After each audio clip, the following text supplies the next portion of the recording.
तो आदमी दिखाए जाते हैं जो कि बेसिकली एक टैक्सी में होते हैं। एक टैक्सी को ड्राइव कर रहा होता है जबकि एक आदमी वहाँ बैठा होता है जिसने ब्लैक और रेड सूट पहना होता है। इस आदमी का नाम डेडपूल होता है जो कि इस मूवी का मेन कैरेक्टर है। ये कहीं जा रहा होता है और टैक्सी ड्राइवर से बातें कर रहा होता है। ये कहता है कि मैं अपने दुश्मन को ढूंढ रहा हूँ, 1 साल से ज्यादा का टाइम हो चुका है और मैं चाहता हूँ कि जल्दी उसे ढूंढ लूं और उसे खत्म कर दूं। तो टैक्सी ड्राइवर कहता है कि तुम उसे ढूंढ क्यों रहे हो? तो डेडपूल कहता है इसलिए ताकि मैं उससे बदला ले सकूं। उसने मेरे फेस का बहुत बुरा हाल कर दिया है, उसने मेरी बॉडी पर कई एक्सपेरिमेंट्स किए। डेडपूल उसको अपना मास्क उतार कर दिखाता है और कहता है कि ये लोग खुद ही देख लो। इसी के साथ बातें करते करते जब वो बैक सीट पर देखता है तो उसका वेपन्स वाला बैग नहीं होता। तो टैक्सी ड्राइवर से कहने लगता है कि अरे यार बैग तो मैं वहीं पर भूल गया, अब मुझे सिर्फ 2 तलवारों से काम चलाना होगा। इस वक्त उसके पास सिर्फ 2 स्वर्ड्स यानी तलवारें थी और एक गन थी जिसके अंदर सिर्फ 12 बुलेट्स थी और मुझे इन्हीं से उनको खत्म करना होगा। अब टैक्सी ड्राइवर को उसकी बातें काफी अजीब और फनी लग रही होती हैं और वो चुपचाप सुन रहा होता है। अब डेडपूल वहीं ब्रिज पर उतर जाता है और बच्चों की तरह टांगे हिलाकर कोई ड्राइंग बनाने लगता है। वो ऐसे रो कर रहा होता है कि वो अपने दुश्मन को कैसे मारने वाला है कि तभी उसको वहां पर अपने दुश्मन की गाड़ियां नजर आती हैं। वो फौरन से उतर जाता है और उसके घर में जितनी भी बुलेट्स होती हैं उनसे उनके साथियों को मार डालता है। ये सीन काफी मजेदार है, उनकी गाड़ियां रोल होते हुए गिरती हैं। यहाँ पर रिवील होता है कि डेडपूल के दुश्मन का नाम फ्रांसिस होता है। वो काफी बड़ा विलन था, काफी बुरा आदमी था। अब ये खबर मशहूर हो जाती है, हर जगह ये बात फैल जाती है कि डेडपूल और फ्रांसिस में लड़ाई हो रही है। ये न्यूज टीवी पर भी आती है। फिर हम घर में एक जॉइंट आदमी को देखते हैं जो कि स्टील का बना हुआ लग रहा था। उस आदमी को ये न्यूज देख के काफी गुस्सा आता है। वो एक टीनेजर लड़की को बुलाता है जिसके काफी छोटे बाल थे और वो दोनों गुस्से में डेडपूल से मिलने जाते हैं। अब यहाँ हमें पास्ट की स्टोरी दिखाई जाती है जबकि डेडपूल एक नॉर्मल इंसान था। वो अभी डेडपूल नहीं बना था, उसका नाम वेड होता है। वो सीधा एक बार में जाता है जहाँ पर उसका दोस्त भी होता है और वहाँ पर किसी जॉइंट आदमी की किसी दूसरे आदमी के साथ लड़ाई हो रही होती है। तो वेड ये देख कर एंजॉय कर रहा होता है। तभी वेड के पास एक लड़की आती है जिसका नाम वैनेसा होता है। वो वेड से आकर बातें करने लगती है और उसको काफी पसंद करने लगती है।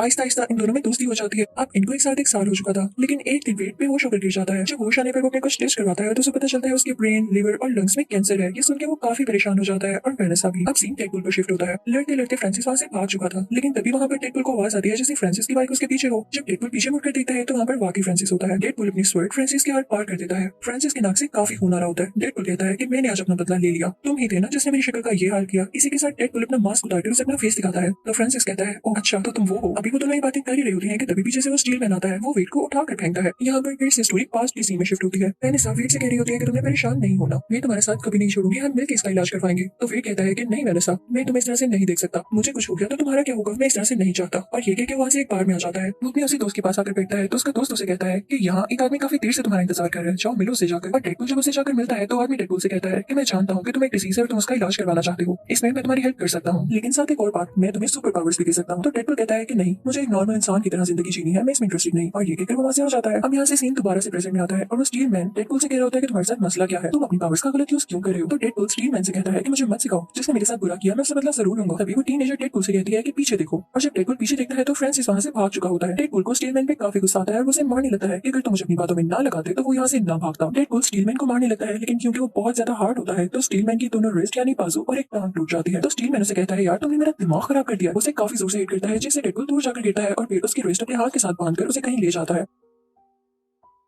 अब डेडपूल यहाँ काफी अजीब हरकत करता है। उसे कहने की जगह कि मेरा हाथ खोल दो या वो लोग खुद खोलने की जगह वो अपना हाथ ही काट लेता है। उसके हाथ से काफी खून आने लगता है। कोई नॉर्मल इंसान होता तो वो तो मर ही जाता, लेकिन ये सीक्रेट भी मैं आपको बाद में बताऊंगी कि डेडपूल क्यों नहीं मरा। अब ऐसा करने के बाद डेडपूल ब्रिज से नीचे जंप लगा देता है और एक चंक ट्रक में गिरता है। अब यहाँ से सीन दोबारा से पास में आता है जब डेडपूल एक नॉर्मल इंसान था यानी वेट, वो बेहोश हुआ होता है और जब उसकी आंख खुलती है तो किसी जगह पर होता है और उसके आसपास 2 लोग होते हैं, एक मेल और एक फीमेल। वो दोनों उसकी बॉडी में कुछ इंजेक्ट करते हैं। वो लोग उसकी बॉडी पर तरह तरह के एक्सपेरिमेंट्स करते हैं और उसे काफी टॉर्चर करते हैं कि उस बेचारे की हालत खराब होने लगती है। कभी उसे इलेक्ट्रिकल शॉक्स दिए जाते हैं, कभी उसे बर्फ जैसे ठंडे पानी में रखा जाता है, कभी उसे बहुत ज्यादा मारा जाता है, यानी सब ऐसी चीजें जिससे वो टॉर्चर फील करे। ये वेट के साथ इसलिए किया जा रहा था ताकि उसकी बॉडी में कुछ चेंजेस आए, लेकिन अभी तक उसकी बॉडी में कोई चेंज नहीं आया था। और ये वो इसलिए कर रहे थे ताकि वेट की बॉडी में कुछ म्यूटेशंस आए और उसमें सुपर एबिलिटीज आए। अब वेट को एक जगह पर बांध कर लिटा दिया जाता है। उसके साथ एक और पेशेंट होता है, उसको भी ये लोग टॉर्चर कर रहे थे। वो वेट को बताता है कि इस डॉक्टर का नाम फ्रांसिस है, यानी अब आपको पता चला कि ये वही फ्रांसिस है जिसके पीछे डेडपूल है। और ये उसके पीछे क्यों है ये भी सुन ले। अब फ्रांसिस वेट के पास दोबारा आता है और उसे एक ऐसे चैम्बर में डाल देता है जिसमें बिल्कुल भी ऑक्सीजन नहीं होती। उधर जाते ही वेट को सांस आना बंद हो जाता है। उसकी बॉडी काफी अजीब होने लगती है, जैसे इस पर किसी ने एसिड फेंक दिया हो और वो चलने लगी हो। फ्रांसिस उससे बातें करने लगता है, लेकिन वेट चुप होता है। और जैसे ही फ्रांसिस जाता है तो वेट अपने मुंह से एक मैच स्टिक निकालता है। उसके चैम्बर से एक पाइप कनेक्टेड था जो कि सीधा सिलेंडर तक जाता था। मैच स्टिक चलाकर वहां फेंक देता है, पाइप आग पकड़ लेता है और पूरी लैब को आग लग जाती है। अब वेट वहां से बाहर निकल आता है और फ्रांसिस पर अटैक करने लगता है, लेकिन फ्रांसिस उसे पुश करता है जिससे वेट नीचे गिर जाता है क्योंकि उसकी बॉडी काफी वीक हो चुकी थी। दोनों में बहुत लड़ाई होती है, लेकिन वेट उसका सामना नहीं कर पाता। फ्रांसिस एक रोड उठाता है और वेट की आर पार कर देता है। दूसरी तरफ लैब चल रही होती है और उसके कुछ हिस्से जल जलकर नीचे गिर रहे होते हैं। फ्रांसिस तो वहां से भाग जाता है, लेकिन वेट अभी तक वहीं था। अब कई घंटे गुजर जाते हैं, आग तो थम चुकी थी लेकिन पूरी बिल्डिंग राख में बदल चुकी थी। बेचारा वेट भी उसी राख के नीचे दबा हुआ था और जब वो उस राख से बाहर आता है तो वो काफी हैरान होता है कि मैं अभी तक मरा क्यों नहीं। असल में बात ये थी कि उसकी बॉडी में म्यूटेशंस आ चुकी थी और उसमें अब काफी ज्यादा सुपर एबिलिटीज थी कि वो अपनी बॉडी का कोई भी पार्ट हील कर सकता था। वो इसका बुरा से ये हुआ था कि उस बेचारे की सारी बॉडी जल चुकी थी जैसे आपने पहले देखी। अब वेट को वेनेसा की फिक्र हो रही होती है कि वो बेचारी मुझे ढूंढ रही होगी, तो वो सीधा वहां से वेनेसा के पीछे जाता है। लेकिन रास्ते में सब लोगों से काफी बुरी तरह से घूर रहे होते हैं जैसे वो काफी अजीब दिख रहा हो, क्योंकि वेट को तो नहीं पता था कि उसकी शक्ल कैसी दिख रही है, क्योंकि वो वहां से डायरेक्ट यहाँ वेनेसा के पीछे आ चुका था। इतनी ही देर में वेनेसा बिल्डिंग के अंदर चली जाती है और जब वेट और शीशे में अपना फेस देखता है तो काफी दुखी हो जाता है। वो अपना फेस देख के कहता है कि वेनेसा मुझे कभी एक्सेप्ट नहीं करने वाली। वहां से वेट सीधा उस बार में जाता है जहाँ पर उसका दोस्त होता है। वो अपने दोस्त से कहता है कि देखो मेरी शक्ल का क्या हाल हुआ, अब वेनेसा मुझे कभी नहीं बुलाने वाली। तो उसका दोस्त कहता है कि वाकई अब इसका क्या हाल है। वेट कहता है कि बार में वो आदमी भी नहीं है जिसने मुझसे कहा था कि वो मेरा फेस ठीक कर सकता है। तो उसका फ्रेंड कहता है कि वो आदमी अगर नहीं है जो तुम्हारी डिजीज ठीक कर सकता है तो वो आदमी तो है ना जो तुम्हारा फेस ठीक कर सकता है, क्योंकि उसी ने तुम्हारा फेस बिगाड़ा है। तुम उसे ढूंढो। वो तो यही समझ रहा है कि तुम मर चुकी हो और तुम्हें कोई सुपर पावर नहीं आई, तो इसीलिए वो तुम्हें वहां से छोड़कर चला गया। तो तुम मेरे भाई अपने लिए काम करो, अपने लिए एक मास्क और एक सूट तैयार करो जिससे उसे पता चल ही ना सके कि ये तुम हो और तुम जिंदा भी हो। फिर उसके बाद तुम उसको ढूंढना और उस पर अटैक कर देना। मैं तुम्हारा नाम डेडपूल रखता हूँ। और बस यहाँ से वेट का नाम डेडपूल पड़ जाता है। वो अपने घर जाता है और एक व्हाइट कपड़े से अपने लिए मास्क तैयार करता है। यहाँ से उसकी जर्नी स्टार्ट हो जाती है फ्रांसिस को ढूंढने की। अब उसे फ्रांसिस को ढूंढते ढूंढते एक साल हो चुका था और वो बीच में जब फ्रांसिस को ना ढूंढ पाता तो उसके साथियों को मार डालता। अब वो वक्त भी आता है जब वो अपने लिए एक बहुत अच्छा ब्लैक और रेड सूट तैयार करता है।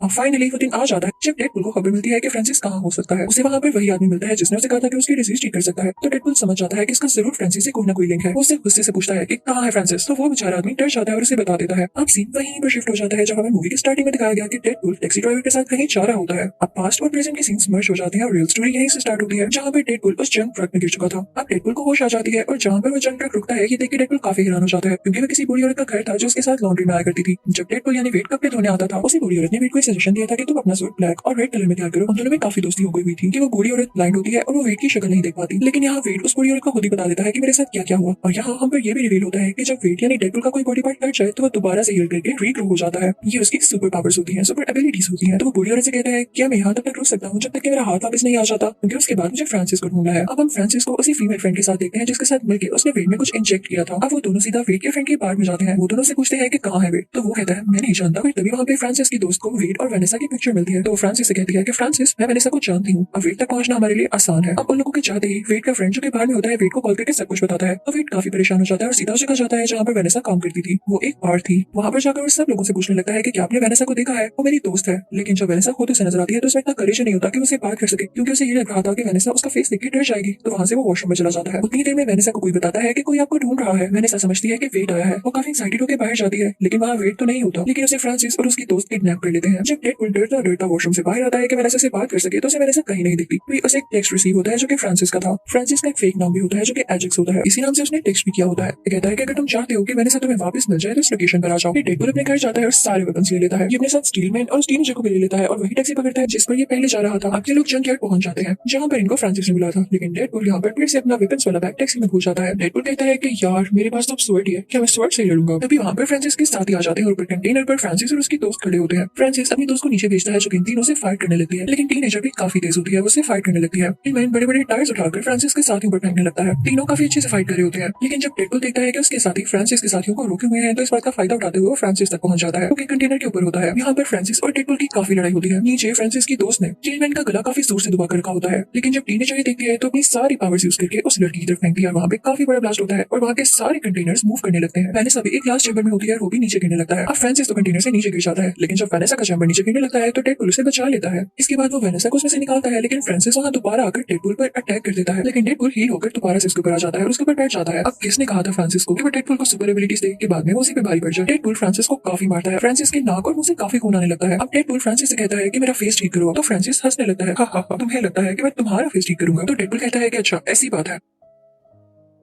इसी के साथ वो अपनी एक छोटी सी गन निकालता है और उस पर शूट करने वाला होता है कि तभी पीछे से स्टीलमैन की आवाज आती है। वो उसे कहता है डेडपूल तुम अपनी पावर्स का गलत यूज करोगे, तुम एक हीरो हो, तुम ऐसा नहीं कर सकते। लेकिन डेडपूल उसकी बात नहीं सुनता, वो फ्रांसिस के फेस पर शूट कर देता है। स्टीलमैन बाहर से जितना ह्यूज और पावरफुल दिखता था, अंदर से वो बेचारा उतना ही डरपोक था। उसे एक सीन देख के वॉमिटिंग होने लगती है। अब इस सब के बाद वेनेसा डेडपूल के पास आती है और उसे पंचेस मारने लगती है। तो डेडपूल उसे कहता है कि ठीक है मार लो, मैं जानता हूँ तुम राइट पर हो और तुम्हारा मुझे पंचेस मारना बनता भी है, लेकिन मैं तुम्हें एक चीज दिखाऊंगा, उसके बाद तो मुझे एक्सेप्ट नहीं करूंगी। तो वेनेसा कहती है कि ऐसी भी क्या बात है। डेडपूल उसे कहता है कि मेरा फेस मास्क उतार के देखो, तुम्हें खुद ही पता चल जाएगा। तो वेनेसा उसका मास्क उतारती है, उसके नीचे एक और प्रिंट होता है। जब वेनेसा उसे हटाती है तो वहाँ पर डेडपूल का रियल फेस होता है जो कि काफी जला हुआ था। वेनेसा उसका फेस देख के कहती है कि क्या बुरा है इसमें, तुम्हारी आंखें नाक मुंह सब कुछ तो ठीक है, स्किन का इशू है तो वो सबको होता है, पर किसी की स्किन वैसे भी फ्लॉलेस नहीं होती। मुझे जल्द ही इसकी आदत हो जाएगी, लेकिन मैं तुम्हें छोड़कर नहीं जाने वाली। दोनों बहुत खुश होते हैं। दोबारा से इसी के साथ वो अपनी एक छोटी सी गन निकालता है और उस पर शूट करने वाला होता है कि तभी पीछे से स्टील मैन की आवाज आती है। वो उसे कहता है, डेडपुल तुम अपनी पावर्स का गलत यूज करोगे, तुम एक हीरो हो, तुम ऐसा नहीं कर सकते। लेकिन डेडपुल उसकी बात नहीं सुनता, वो फ्रांसिस के फेस पर शूट कर देता है। स्टील मैन बाहर से जितना ह्यूज और पावरफुल दिखता था, अंदर से वो बेचारा उतना ही डरपोक था। उसे एक सीन देख के वॉमिटिंग होने लगती है। अब इस सब के बाद वेनेसा डेडपुल के पास आती है और उसे पंचेस मारने लगती है। तो डेडपुल उसे कहता है कि ठीक है मार लो, मैं जानता हूँ तुम राइट पर हो और तुम्हारा मुझे पंचेस मारना बनता भी है, लेकिन मैं तुम्हें एक चीज दिखाऊंगा, उसके बाद तो मुझे एक्सेप्ट ही नहीं करूंगी। तो वेनेसा कहती है कि ऐसी भी क्या बात है। डेडपुल उसे कहता है कि मेरा फेस मास्क उतार के देखो, तुम्हें खुद ही पता चल जाएगा। तो वेनेसा उसका मास्क उतारती है, उसके नीचे एक और प्रिंट होता है। जब वेनेसा उसे हटाती है तो वहाँ पर डेडपुल का रियल फेस होता है जो कि काफी जला हुआ था। वेनेसा उसका फेस देख के कहती है कि क्या बुरा है इसमें, तुम्हारी आंखें, नाक, मुंह सब कुछ तो ठीक है, स्किन का इशू है तो वो सबको होता है, हर किसी की स्किन वैसे भी फ्लॉलेस नहीं होती, मुझे जल्द ही इसकी आदत हो जाएगी, लेकिन मैं तुम्हें छोड़कर नहीं जाने वाली। दोनों बहुत खुश होते हैं, दोबारा से सुलह कर लेते हैं।